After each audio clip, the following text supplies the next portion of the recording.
Masayang araw sa inyong lahat. Ang ating art project ngayong araw na ito ay ang paggawa ng puno ng patinig. Ang mga gagamitin ay gunting, takip ng garapon, marker, gunting, colored papers para sa ating puno at ang bond paper. Simulan na natin. Ang unang gagawin ay bakatin ang hugis bilog gamit ang takip ng garapon. Bakatin natin ito ng 6 na beses. 1, 2, 3, 4, 5, 6. 6 na beses.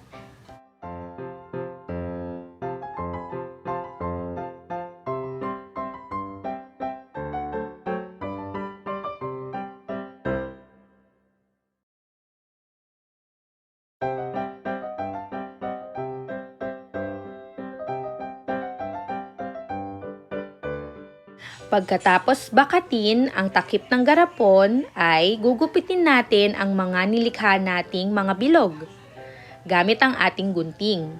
Tandaan, hawakan ito ng maayos at kung hindi pa kayang mag-isang gumupit ay maaaring magpatulong kay nanay o tatay.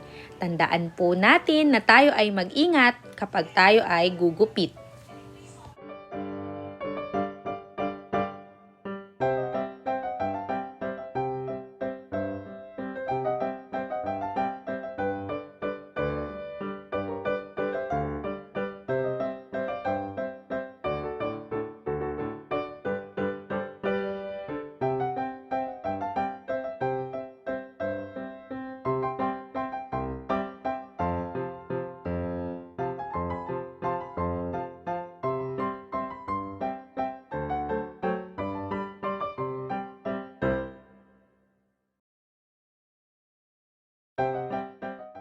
Ayan, meron na tayong mga bilog.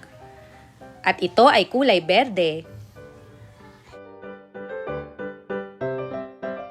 Ang susunod nating gagawin ay gugupit tayo ng hugis parihaba gamit ang papel na kulay kayumanggi or brown.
Ang susunod naman ay guguhit tayo ng prutas. Anong prutas ito? Ayan, ito ay mangga. At tayo ay guguhit ng 5 at susulatan natin ng mga letrang patinig sa gitna ng mga ito. Dahil tapos na ang ating preparasyon sa paggawa ng mga bahagi ng puno, tayo ay magdikit. Idikit natin ang katawan ng puno na kulay kayumanggi. At pagkatapos naman nito ay idikit natin isa-isa ang ating mga nilikhang bilog na kulay berde. Ito ay magsisilbing mga dahon at sanga ng ating puno.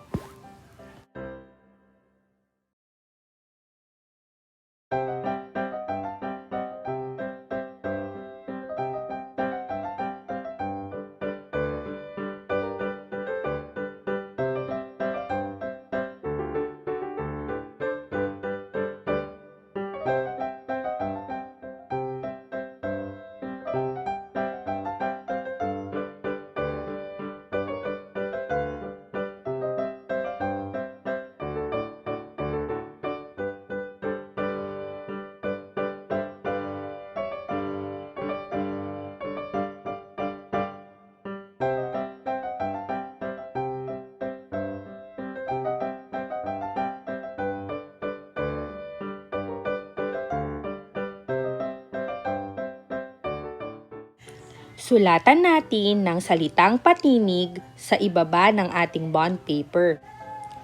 Maaari nating idikit isa-isa ang mga letrang patinig. Anong tunog ng mga ito? Ating ngang bigkasin? A para sa letrang A.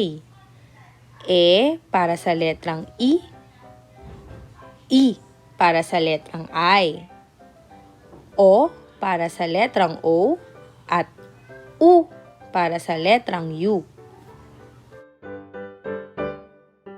Maaari ding maghanda ang ating mga magulang ng magkahalong katinig at patinig sa mga bunga, katulad ng nasa ating video, at pipiliin lamang ang mga patinig na letra na ididikit sa puno.